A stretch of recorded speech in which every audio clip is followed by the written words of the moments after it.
आज हम कुंडली के 8th हाउस की बात करेंगे। 8th हाउस क्या है? 8th हाउस से हमें क्या मिलता है? 8th हाउस में अगर कोई प्लैनेट आ जाए तो उसका रिजल्ट हमें क्या मिलता है? और 8th हाउस लॉर्ड किसी भी भाव में बैठे तो वो कैसा रिजल्ट देता है? सबसे पहले हम कंप्लीटली 8वें भाव को जानेंगे, क्योंकि 8वें भाव से लोग बहुत डरते हैं, 8th हाउस से, 8th हाउस लॉर्ड से।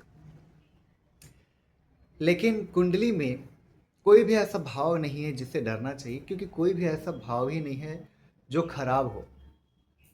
हर एक भाव ज़रूरी है लाइफ के लिए। अगर हम धर्म, अर्थ, काम, मोक्ष, चारों जीवन के चार जो भाग हैं उनकी अगर हम बात करें तो ये 12 भाव उनसे संबंधित हैं।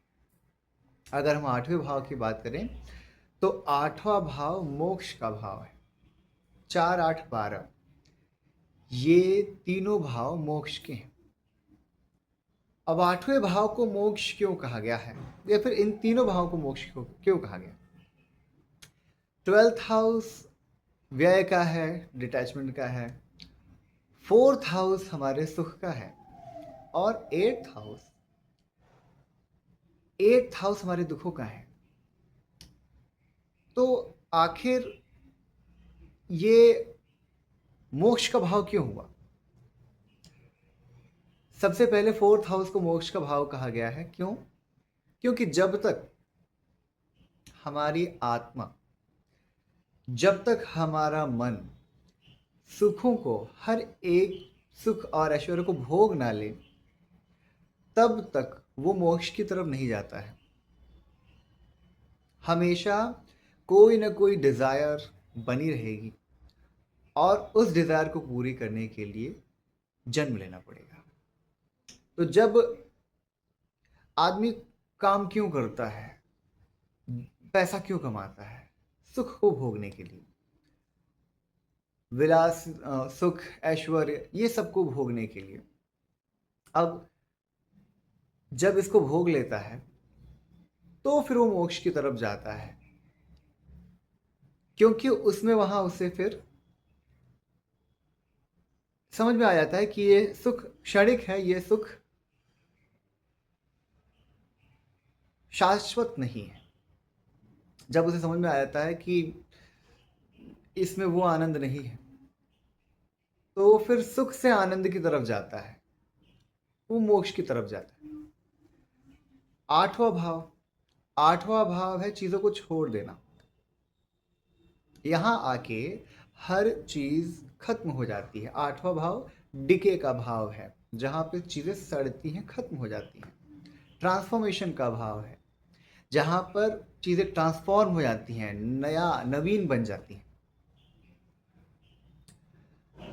तो जब कोई भी चीज वहां पे टूटेगी, खत्म होगा, तो वहां से हम ट्रांसफॉर्म होंगे। जब तक हम ट्रांसफॉर्म नहीं होंगे तब तक मोक्ष नहीं मिलेगा। मोह, माया, प्रेम, जब हम इनसे बंधे रहेंगे तो हमें मोक्ष नहीं मिलेगा।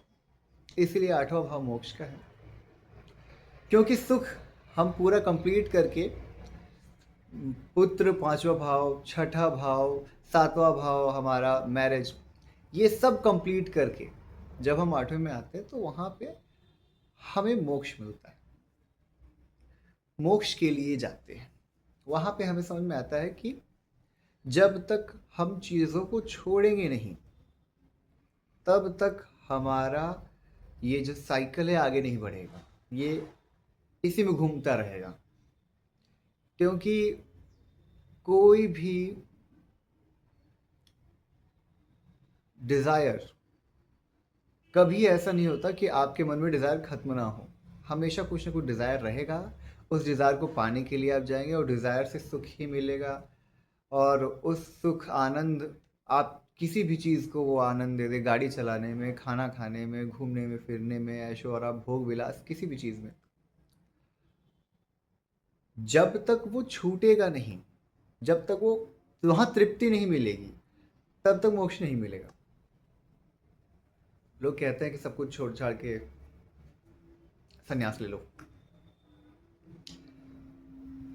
आप घर भी छोड़ के, सब कुछ छोड़ के अगर संन्यास ले भी लेते हैं, लेकिन आपकी आत्मा, आपका मन अगर कंप्लीटली सुखों को नहीं भोगा है ना, तो वो उसी की तरफ भागेगा, क्योंकि वो उसके लिए नया है।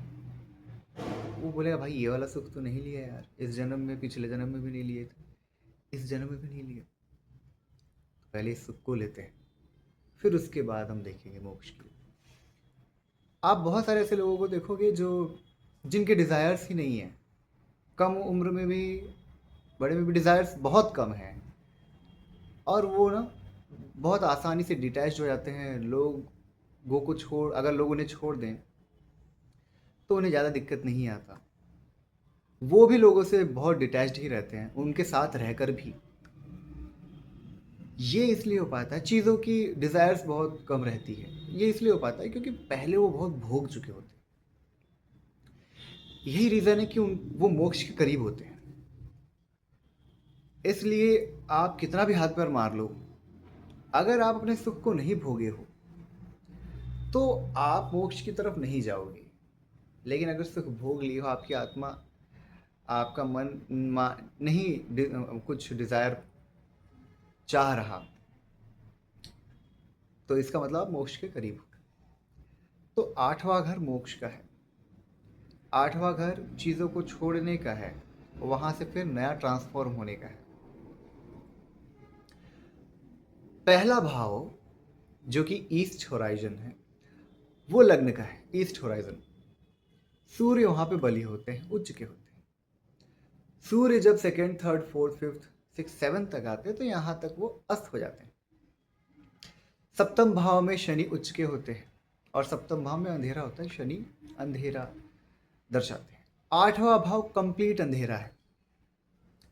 8वां भाव कंप्लीट अंधेरा है। 8वां भाव उन सारी चीज़ों का है जो कि, इसीलिए ज़मीन के नीचे का कहा गया है कि वो सारी चीज़ें जो ज़मीन के नीचे हैं, वो सारी चीज़ें जो दिख नहीं सकती क्योंकि अंधेरा है, वो सारी चीज़ें अष्टम भाव से देखा जाता है।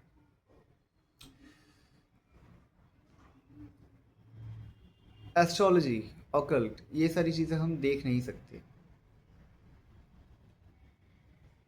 लिटरली नहीं देख सकते, अनुमान ही है यहाँ पे। लेकिन ये एक डीप रिसर्च है। रिसर्च, किसी भी चीज़ पर रिसर्च, यहाँ पे हम देख नहीं सकते इन सब चीज़ों को। हमने अनुमान लगाया है कि रिसर्च किसी भी टॉपिक पे कर रहे हैं तो हमें पता ही नहीं है, तभी तो रिसर्च कर रहे हैं। खोज करना, 8वां भाव खोज का है, खुद की खोज। तो जब वहाँ पे आता है, आदमी टूटता है तो खुद की खोज करता है, क्वेश्चन पूछता है कि भाई मैं कौन हूँ, क्या हूँ और क्या करने आया हूँ, तब वो डिटैच्ड हो जाता है। इसलिए 8वां भाव बेकार नहीं है। 8वां भाव आपको अलग करके आपको तराशता है। अब लग्न का दूसरा जो हाउस है, वो हमारी वाणी है, वो हमारा धन है। सेकेंड हाउस धन है। सप्तम भाव हमारे पार्टनर और हर वो लाइफ पार्टनर या फिर बिजनेस पार्टनर या फिर हर वो इंसान जिससे हम डेली इंटरेक्ट कर रहे हैं, वो है। अष्टम भाव उसका धन है। इसलिए अष्टम भाव को दूसरे का धन कहा जाता है। दूसरे का धन, आपने अष्टम भाव को सुना होगा, पर क्यों? वो इसलिए क्योंकि आपके पत्नी का या फिर आपके स्पाउस का धन, या फिर आपके सामने वाला जो है सप्तम भाव, उसका धन। इसलिए सप्तम भाव अगर अच्छा हो तो सप्तम भाव के अच्छा होने से, अष्टम भाव के अच्छा होने से आपको दूसरे का धन वहां पे आपको मिलता है, बेनिफिक दृष्टि हो तो। अब क्योंकि अष्टम भाव नवम भाव का द्वादश भाव है, नवम भाव से द्वादश है। नवम भाव हमारा भाग्य है। और नवम का द्वादश भाग्य की हानि हुई, इसलिए अष्टम भाव को बैड लक कहा जाता है। अगर नाइन्थ हाउस लक है, नाइन्थ हाउस लक है, अब वहां से ट्वेल्थ हाउस जो जाएगा वो बनेगा एट्थ हाउस। तो उसका ट्वेल्थ मतलब उसका जो व्यय है वो हुआ अष्टम हाउस, इसलिए एट्थ हाउस को हम बैड लक कहते हैं। और इसलिए एट्थ हाउस को नाइन्थ हाउस से कभी भी स्ट्रांग नहीं करना चाहिए, एट्थ हाउस को स्ट्रांग करके नहीं रखना चाहिए। एट्थ हाउस सिर्फ वो स्ट्रांग करे जो एट्थ हाउस वाली चीजें कर रहे हों, जैसे कोई रिसर्चर हो, सीआईडी में हो, सीबीआई में हो, या फिर खोज करने वालों में से हो, तंत्र मंत्र में हो, साधना में हो, इंजीनियरिंग में हो, अकल्ट में हो। तो वो अगर एट्थ हाउस को स्ट्रांग करता है तो उसको उसके पॉजिटिव चीज के साथ नेगेटिव भी मिलता है, इसलिए एट्थ हाउस को बहुत ज्यादा स्ट्रांग नहीं करना चाहिए।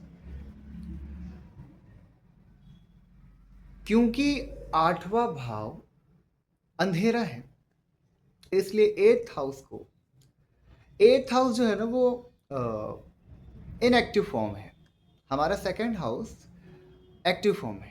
सेकंड हाउस है हमारा भोजन, जहाँ से हम खाते हैं। एट्थ हाउस है वो जहाँ से हम निकालते हैं खाना। इसलिए एट्थ हाउस को स्ट्रांग करने के लिए, एट्थ हाउस को अच्छा रखने के लिए कभी भी सूर्यास्त के बाद, क्योंकि सूर्यास्त हमारा सप्तम भाव तक हो जा रहा है, सूर्यास्त के बाद भोजन नहीं करना चाहिए, क्योंकि वो पचने में दिक्कत देगा और आगे चल के वो आपको बीमारी देगा। इसीलिए अगर रात्रि के बाद या फिर सॉरी सूर्यास्त के बाद अगर खाता है कोई, तो वो पचेगा नहीं, बहुत लेट लगेगा और वो चल के क्रॉनिक डिजीज बनाता है। इसलिए एट्थ हाउस को क्रॉनिक डिजीज भी कहा गया है, वो डिजीज जो कि बहुत लंबे समय तक चलता है। अगर मैं आपसे पूछूं कि शहर में और गांव में, इन दोनों में अगर हम एक एवरेज निकालें तो कहाँ के लोग ज़्यादा हेल्दी होते हैं, कम बीमार पड़ते हैं? तो इसका आंसर है गांव के लोग। इसके पीछे का एक मुख्य कारण, सब सिर्फ और सिर्फ कारण तो नहीं बोलूँगा, लेकिन मुख्य कारण ज़रूर ये है कि वो सूर्यास्त के बाद ही खा लेते हैं और सूर्यास्त तक ही भी खा लेते हैं, 7 बजे तक, 6-7 बजे तक खा लेते हैं। जैन धर्म की अगर हम बात करें तो जैन धर्म में भी सूर्यास्त के बाद खा लेते हैं। तो ये बहुत ज़रूरी है कि अगर हम अपने एट्थ हाउस को अच्छा रखना चाहते हैं, अगर हम ये नहीं चाहते कि हमारे लाइफ में एट्थ हाउस पेन है, एट्थ हाउस एक्सीडेंट है, एट्थ हाउस मतलब हर वो नेगेटिव चीज़ हम जिसको कह लें जहाँ से हमें दुख मिलता है, वो एट्थ हाउस। सिक्स्थ हाउस दुख है, लेकिन eighth house pain and suffering है, ज़्यादा बड़ा दुख है। इसलिए एट्थ हाउस को पॉजिटिव मतलब कि स्ट्रॉन्ग करने की ज़रूरत नहीं है, लेकिन उसको पॉजिटिव रखिए। रात में भोजन ना करें। एट्थ हाउस स्ट्रॉन्ग करने के लिए मैं आगे चल के कंप्लीट रेमेडी बताऊंगा। एट्थ हाउस को सास ससुर भी कहा गया है। सास ससुर को एट्थ हाउस से हम देखते हैं। अब हम लग्न पहला हाउस हुआ, हमारा परिवार दूसरा हाउस हुआ, सेवेंथ हाउस हमारा स्पाउस, और एट्थ हाउस उसका सेकेंड हाउस हुआ, सेवेंथ हाउस का सेकेंड हाउस तो उसका परिवार। इसलिए हमारे सास ससुर, ये हम ससुराल, ये हम एट्थ हाउस से देखा करते हैं। तो एट्थ हाउस को अच्छा रखना है तो आप अपने सास ससुर की सेवा करिए, एट्थ हाउस आपका ऐसे ही अच्छा रहेगा, पॉजिटिव रहेगा। इसलिए हमें ये जानना ज़रूरी है कि एट्थ हाउस को हम पॉजिटिव कैसे रखें। एट्थ हाउस को बहुत ज़्यादा स्ट्रॉन्ग करने की ज़रूरत नहीं है, क्योंकि उससे नेगेटिव आपका बैड लक बढ़ेगा और काफ़ी ट्रांसफॉर्मेशन आते रहेंगे, प्रॉब्लम्स आते रहेंगे, समस्याएं और एक्सीडेंट्स ये सब होता रहेगा। अब हम बात करते हैं कि सबसे पहले हम ये बात करेंगे कि एट्थ हाउस पूरे हमारे 12हों भाव में जाता है तो कैसा रिजल्ट देता है। उसके बाद हम कंप्लीट रेमेडी की बात करेंगे। एट्थ हाउस लॉर्ड अगर फर्स्ट हाउस में जाता है तो एट्थ हाउस जो है वो सबसे पहले तो अनएक्सपेक्टेड इवेंट्स का है, मतलब जहाँ पे बहुत ज़्यादा उतार चढ़ाव लाइफ में आती हो। तो अगर eighth house Lord first house में है तो आपके लाइफ में कम बिल्कुल डेफिनेटली आपका लाइफ रोलर कोस्टर की तरफ चलेगा और ऐसे ऐसे इवेंट्स होंगे जहाँ पे आप एक्सपेक्ट ही नहीं रहेगा आपको कि ऐसा होगा और वो होगा। ट्रांसफॉर्मेशन, आप टूटोगे कई बार और टूट के नया बनोगे कुछ, ये होता रहेगा। क्योंकि एट्थ, अगर हम राशि की बात करें तो आठवीं राशि जो है वो वृश्चिक राशि। वृश्चिक राशि के जो स्वामी हैं वो है मंगलदेव। अब आपका वहां पे कोई भी लिखा हो नंबर, लेकिन एट्थ हाउस लॉर्ड के रेमेडी में अगर हम बात करें तो eighth house Lord first house में आता है तो आपको एक्सरसाइज करना बहुत इंपॉर्टेंट, आपके लिए साधना करना बहुत इंपॉर्टेंट है। किसी भी देवी देवता की अगर आप साधना करते हैं तो आप ये जो पेन और सफरिंग है इसमें बहुत हद तक आपको राहत मिलेगी। इसलिए एक्सरसाइज कीजिए, साधना कीजिए, किसी न किसी चीज़ पे रिसर्च करते रहिए। आपका कहीं ना कहीं तंत्र मंत्र और ऑकल्ट में आपका एक बार मन जाएगा ही जाएगा। Eighth house Lord first house. अब अगर एट्थ हाउस लॉर्ड अगर हम सेकेंड हाउस में देखें तो सेकेंड हाउस हमारा धन है, एट्थ हाउस लॉर्ड किसी दूसरे का धन है। तो अगर एट्थ हाउस लॉर्ड सेकेंड में आता है तो आपको इनहेरिटेंस से आपको धन मिलेगा। आपको सास ससुर से धन मिल सकता है, आपको इंश्योरेंस से धन मिल सकता है। और लेकिन यहाँ पे ये ज़रूर देखा गया है कि अगर eighth house Lord second house में जाता है तो मुक्ति आपको यहाँ पे किससे दे रहा है? फैमिली से ही दे रहा है, फैमिली के थ्रू दे रहा है। आप फैमिली में आप की अनबन होगी, आप लड़ोगे और वहाँ पे आपको एक चीज़ की समझ आएगी कि पैसा और फैमिली ये दोनों ही हमारे ग्रोथ में हमें रुकावट ला रहे हैं। तो फैमिली को आप प्रायोरिटी तो दोगे, लेकिन वहाँ पर आपको एक ट्रांसफॉर्मेशन होता हुआ दिखेगा। फैमिली के साथ रहते रहते आप एक ट्रांसफॉर्म्ड हो जाओगे या फिर आप कंप्लीटली ढल जाओगे, आप समझ जाओगे कि फैमिली को कैसे लेके चलना है। और इसलिए एट्थ हाउस लॉर्ड अगर सेकेंड हाउस में हो तो आपको एक तो इनहेरिटेंस से पैसा मिलेगा, दूसरा आपको फैमिली से थोड़ा अनबन होगा और आप ये भी हो सकता है कि फैमिली से आप दूर हो जाए। और इस तरीके से यहाँ पे ये ज़रूर है कि अगर आप अपने एट्थ हाउस लॉर्ड को पॉजिटिव लेके चलें, उसे अगर आप पॉजिटिव कर लें, अगर आप रिसर्च करके या फिर साधना करके, रिसर्च करके या फिर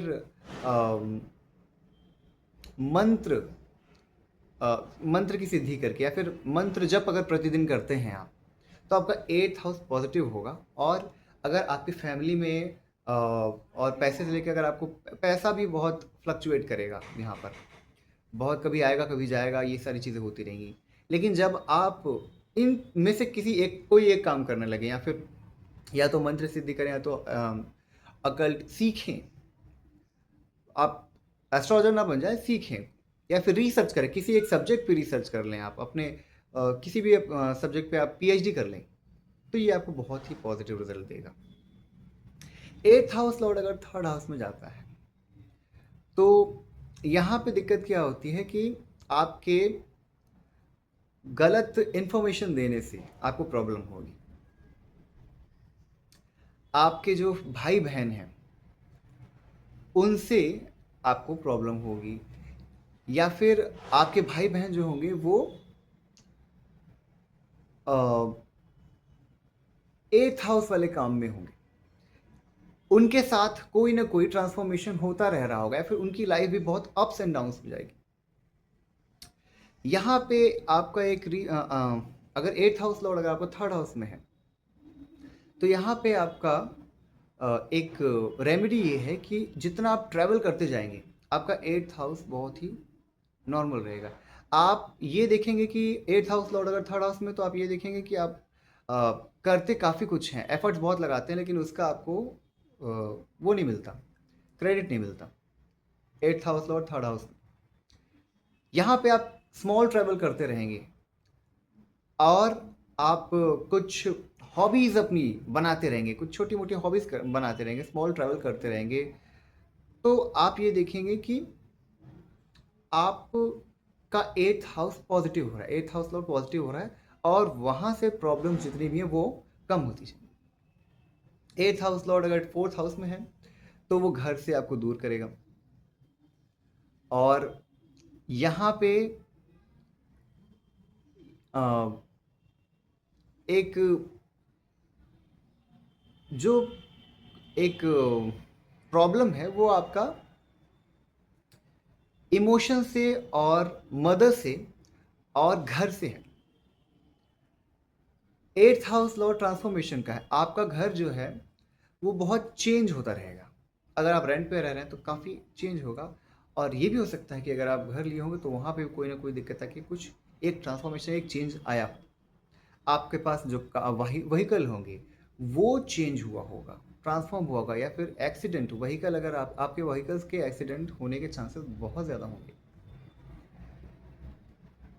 इसको कम करने के लिए आपको एट्थ हाउस की पॉजिटिव चीज़ को लेना होगा।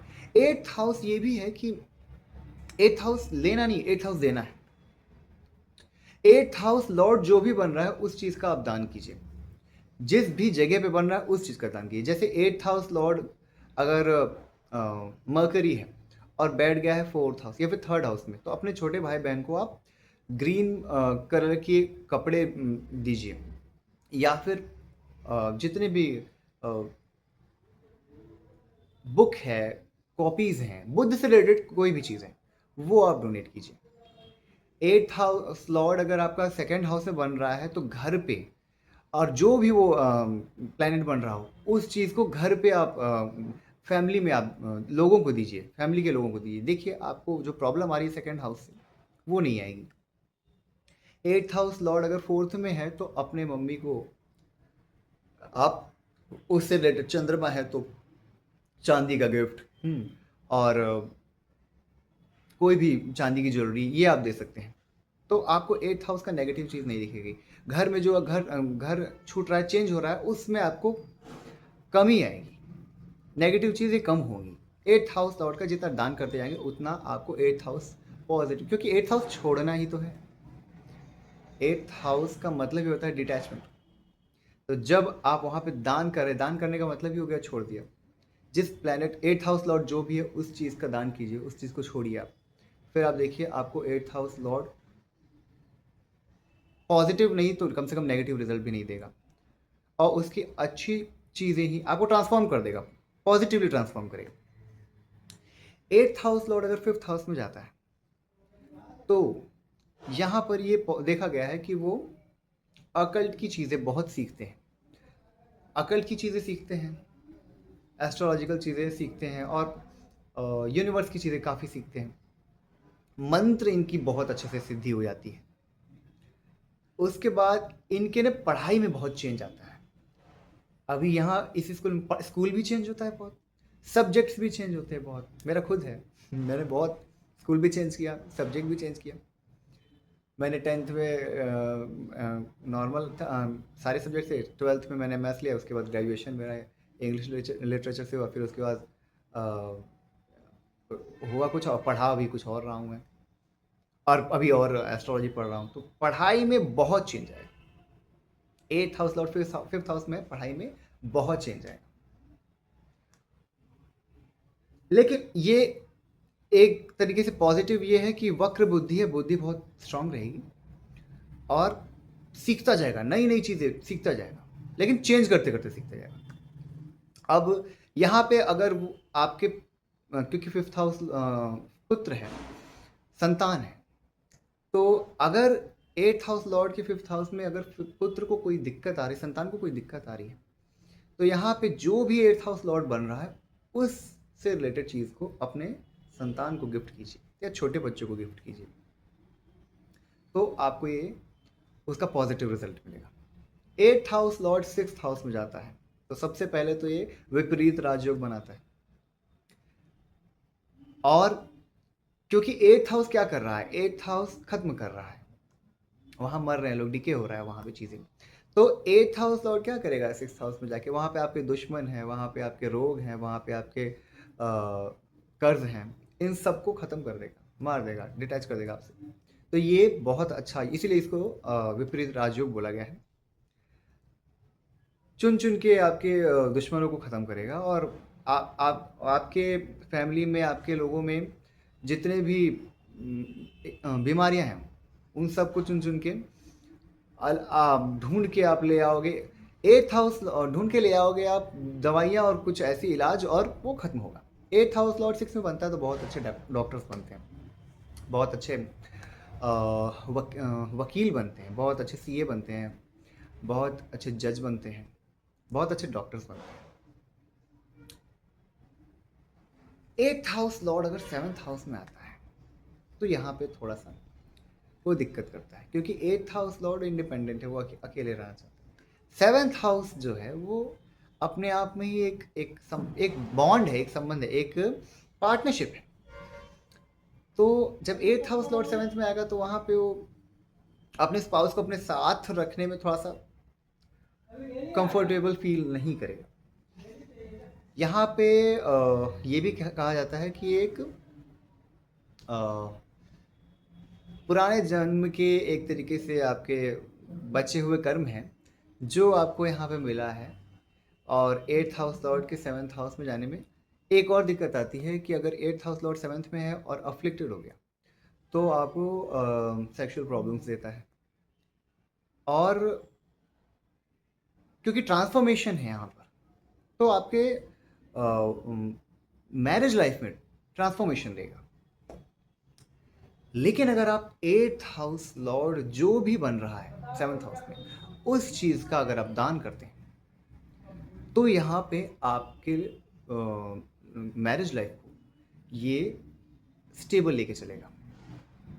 तो एट्थ हाउस लॉर्ड जो भी बन रहा है, जो भी प्लैनेट बन रहा है, आप मुझे कमेंट कीजिए और मैं आपको बताऊंगा कि इस प्लैनेट के अकॉर्डिंग ये सारी चीज़ें आपको, और दान किसको करना है, अपने ही स्पाउस को, अपने स्पाउस को उस प्लैनेट से रिलेटेड चीज़ों का दान कीजिए। एट्थ हाउस लॉर्ड अगर एट्थ हाउस में ही है तो ये, और स्ट्रांग है, तो ये बहुत अच्छा माना जाता है। ऐसा अगर किसी के चार्ट में है तो वो इंसान बहुत ज़्यादा रिसर्चर होगा और बहुत ट्रांसफॉर्मेशन ऐसा रहेगा कि पूरी सोसाइटी को ट्रांसफॉर्म कर दे, इस टाइप का रहेगा। और काफ़ी अच्छा इसको माना गया है, वो चेंज, पॉजिटिव चेंज सोसाइटी में लेके आता है एट्थ हाउस लॉर्ड अगर एट्थ हाउस में है तो। अब एट्थ हाउस लॉर्ड अगर नाइन्थ में जाता है, ये अच्छा नहीं कहा गया है, क्योंकि एट्थ हाउस लॉर्ड नाइन्थ में जा रहा है, एट्थ हाउस अंधकार है, नाइन्थ हाउस जो है वहाँ पे हमारे पिता है, वहाँ पर हमारे गुरुदेव हैं, तो वहाँ पे अंधकार लेके जा रहा है तो वो हमें प्रॉब्लम देता है। वहाँ पे ये होता है कि हमारे गुरु, पहले तो गुरु ही नहीं बनते जल्दी, और अगर गुरु बने तो उनकी बात नहीं आप समझ पाएंगे, उनकी बात ही नहीं मानेंगे आप। एक ब्लॉकेज आ जाता है, एट्थ हाउस ब्लॉकेज है, ब्लॉकेज करता है। तो जब वो ब्लॉकेज करेगा तो वहाँ पे प्रॉब्लम आएगी। इसलिए अगर ninth eighth house Lord ninth में चला जाता है तो जो भी प्लेनेट बन रहा है उस चीज़ का दान कीजिए आप। एट्थ हाउस लॉर्ड अगर टेंथ हाउस में जाके बैठ गया तो टेंथ हाउस जो है वो हमारा कर्म है, हमारे जॉब में बहुत चेंजेस आएंगे, ठीक है, वो बनेगा, टूटेगा, फिर बनेगा। ऐसा job 8th house Lord 10th में है तो वो कोई ऐसा जॉब ही नहीं कर पाएगा जो उसके मन की ना हो, क्योंकि 8th हाउस इंडिपेंडेंट है। अगर वो जॉब पे जा रहा है तो अपने मन की इंडिपेंडेंट जॉब करना चाहेगा, इसलिए खुद का जॉब करना ज़्यादा सही है यहाँ पर। तो और प्रॉब्लम अगर आ रही है जॉब को लेके तो 8th हाउस लॉर्ड जो भी बन रहा है उसका दान कीजिए। 8th हाउस लॉर्ड अगर 11th में बैठ जाता है तो ये अच्छा कहा गया है, क्योंकि 11th हाउस गेन्स हैं।